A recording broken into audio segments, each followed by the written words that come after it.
Hello everybody, it is me, Countess, and welcome back to another video.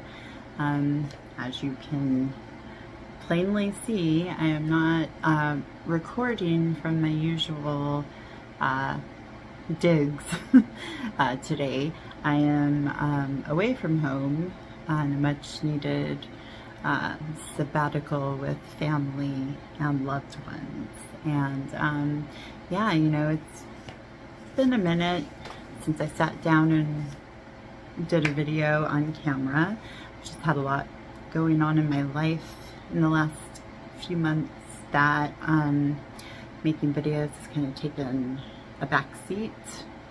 However, today I wanted to quickly go over another sort of event and topic from the 1960s counterculture that I find very interesting, and it's also something that Billy tells us more details about in the memoirs Billy shares by Mr. Tom New Harriet. And so I thought that we would quickly go over it.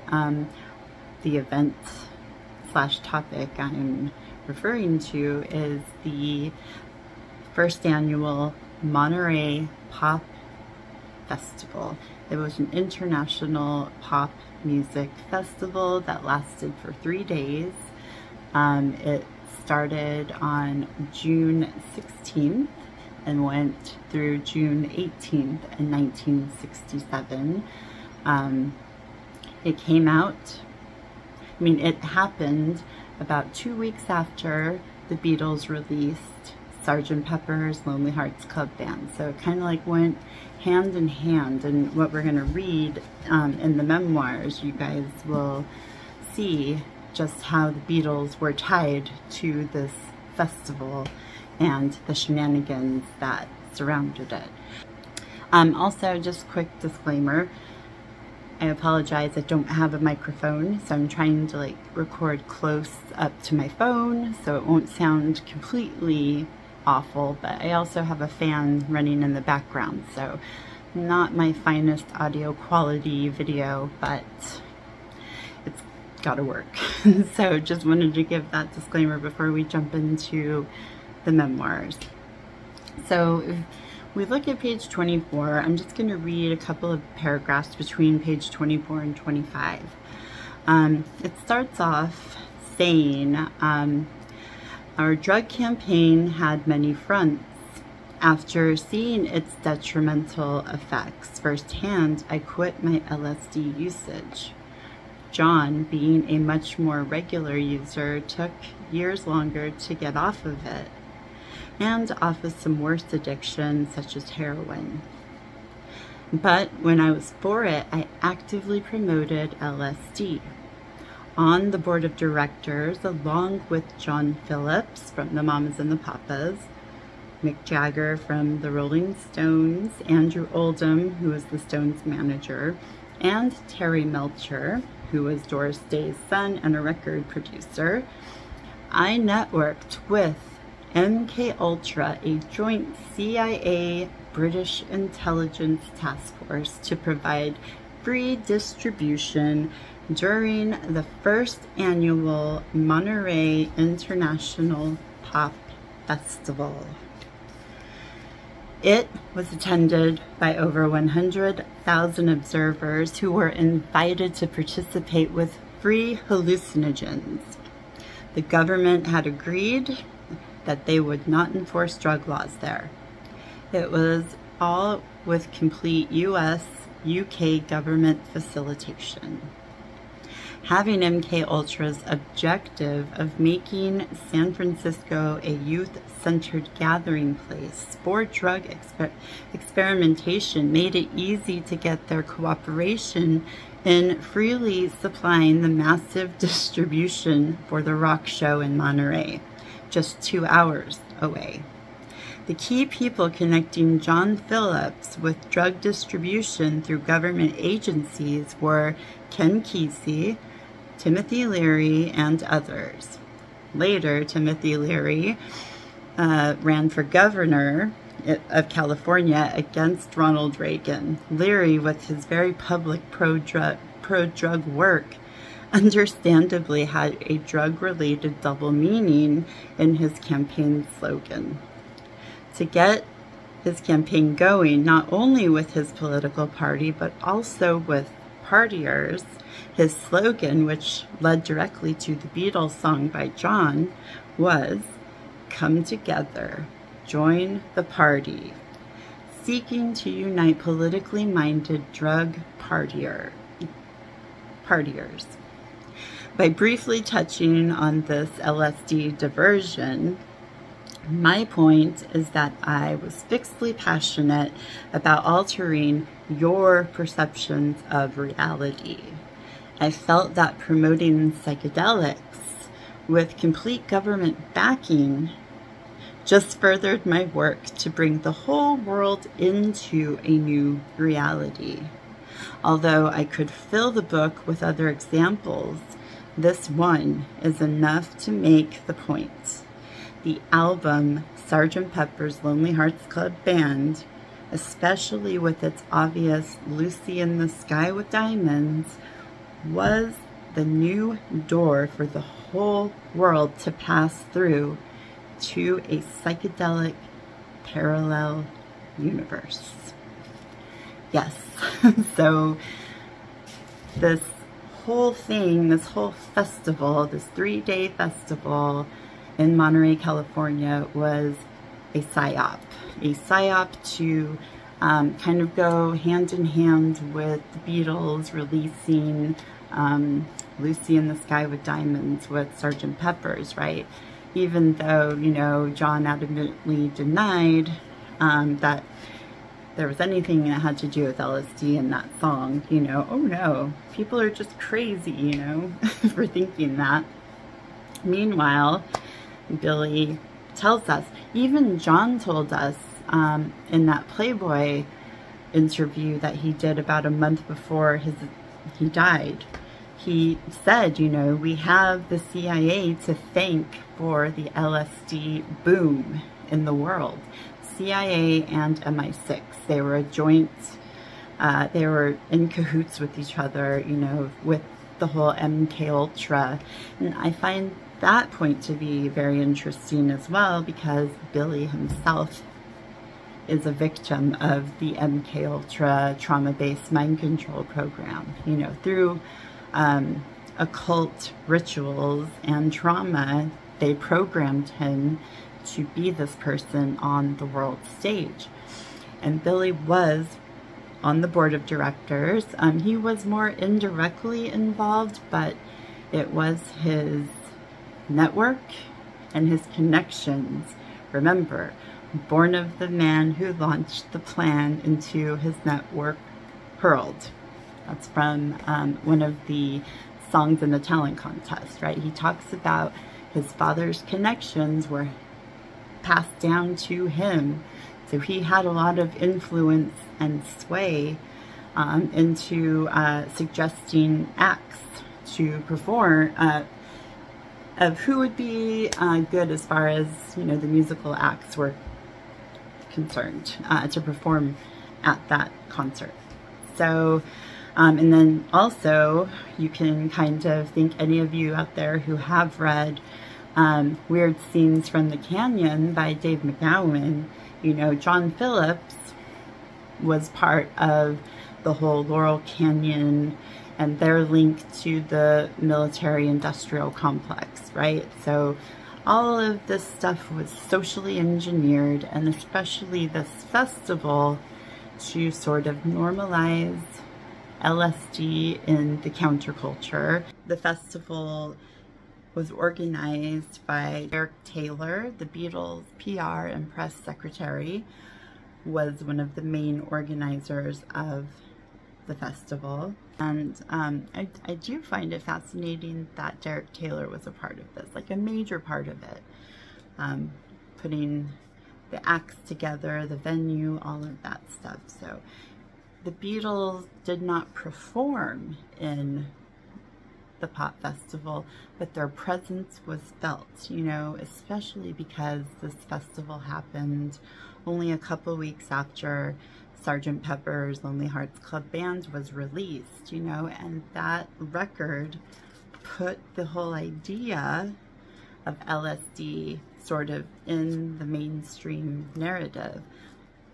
So that being said, I just kind of wanted to go over, you know, the lineup of the concert.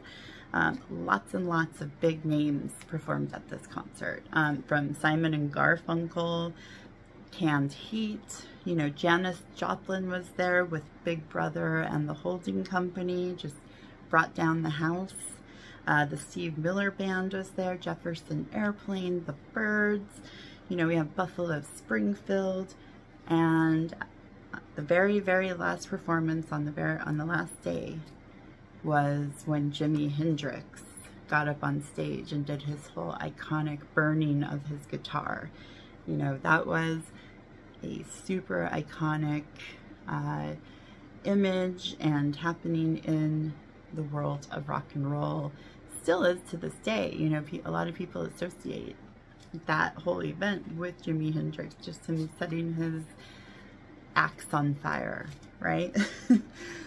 So, you know, and I was just kind of like looking through at the numerology, like I do. I like to play around with numbers, and I was looking at the dates of the concert. You know, so it starts on June 16th, so that's 6/16. So if you add 6 plus 1 plus 6, you get 13. So the very first day of the concert, the numerology deduces to 13. Lucky 13, which indicates transformation, indicates a sort of shift, just like Billy was talking about, the shift into a new reality. You know, 6/16 to 6/18. If you look at 6/18, 6 plus 1 plus 8 is 15, 1 plus 5, 6. That is the number of the great work. You know, that is the meshing of opposites to become one. That is represented in the number 6. Pure harmony and cohesiveness. Just interesting numbers, right? I decided to pop in Monterey Pop Festival into the Gematria calculator just to see what came up.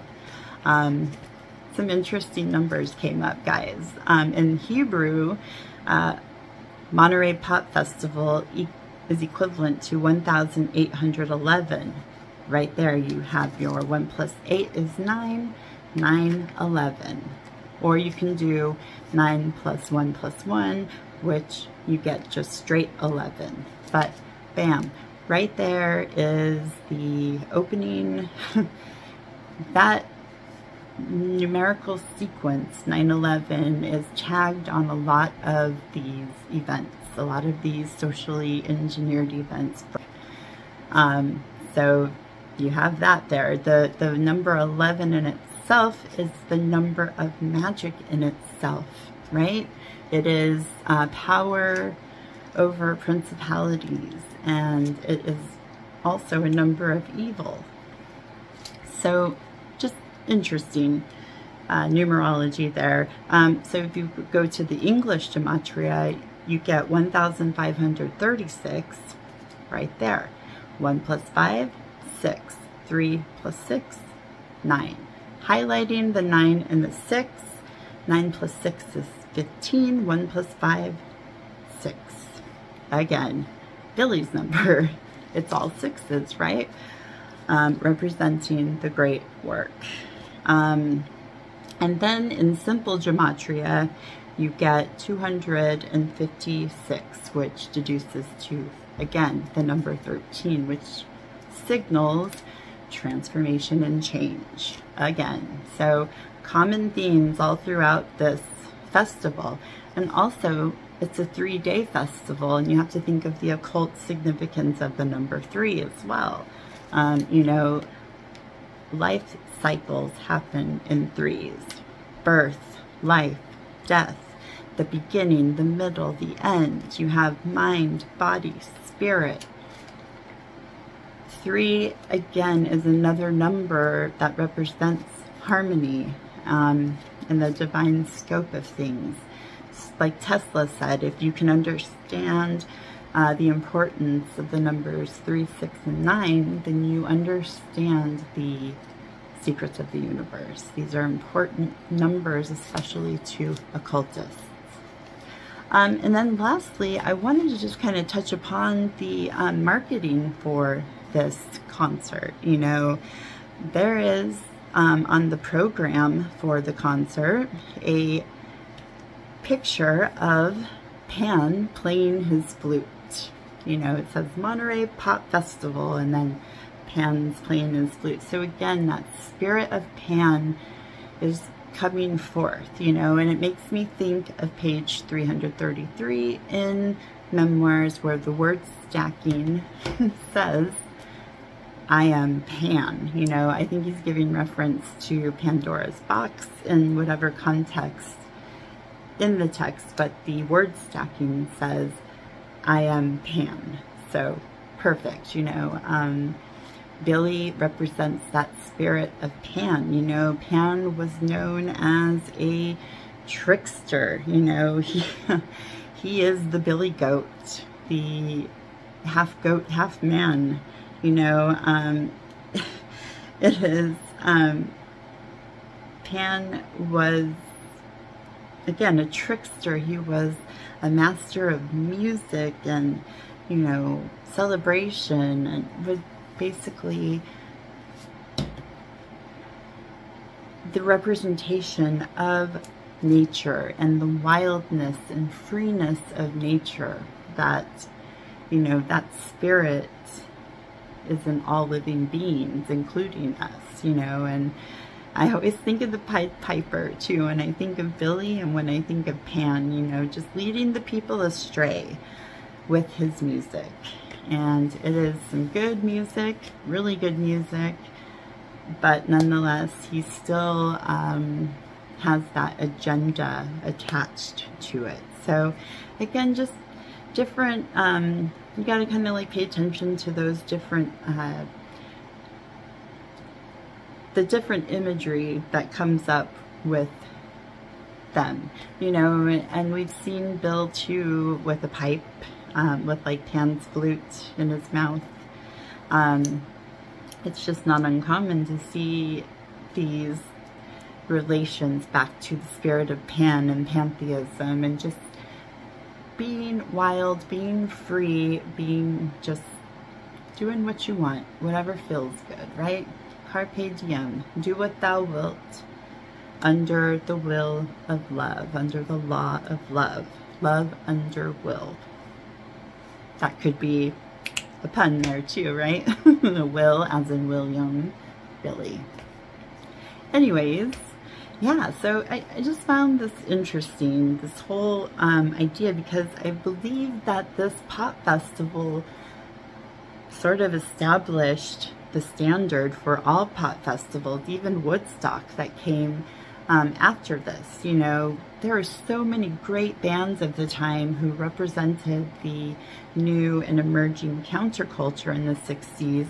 You know, anywhere from Simon and Garfunkel all the way to Jimi Hendrix closing down the show by burning his guitar. You know, that's where we get that iconic moment, was at this pop festival when Jimmy lit up his axe, you know, and just the showmanship and theatrics that went into that made it a iconic moment in rock and roll history. So it just goes back to the influence, you know, the influence of that first annual pop festival is felt today. You know, the festival is still continuing on an annual basis today, as well as other music festivals, 3-day music festivals, right? 3 days. The significance there is, you know, eat today and be merry, for tomorrow we may die. So carpe diem, do what you want right now and forget about the consequences of tomorrow. And that is how a lot of these festivals in the present day are set up, you know, for people just to kind of lose themselves completely and go crazy. And I believe that this pop festival, along with others in the late 1960s, set the standard for future festivals to take place. So yeah, you know, that's really all I have. I just wanted to highlight the importance of that and how the CIA used this festival to give free hallucinogens to over 100,000 people, thus creating a domino effect, thus sort of normalizing LSD use in the culture, in the counterculture, but also demonizing it at the same time. It's always that juxtaposition. You know, you get both sides of it. You get the demonization and the propagating of the same thing from the same people. So again, ties back to the whole Hegelian dialectic. It's just a constant with all of this stuff. So let me know what you guys think about this festival. Do you, or current festivals happening, you know? And I also know that Billy plays at the Glastonbury Festival every year too, and that also has some sort of spiritual and occultic ties back to, you know, his roots in Scotland, his Celtic roots. I think that that's the case, but I could be totally wrong as well. But that's neither here nor there. Let me know what you guys think about this, and hopefully I will see you guys sooner than later next time. I'm going to be doing a tarot reading next, and yeah, just stay tuned for it and let me know your thoughts in the comments below. Otherwise, please take care of yourselves, and I will see you in my next video. Bye guys. But though they may be parted, there is still a chance, Bill, that they will see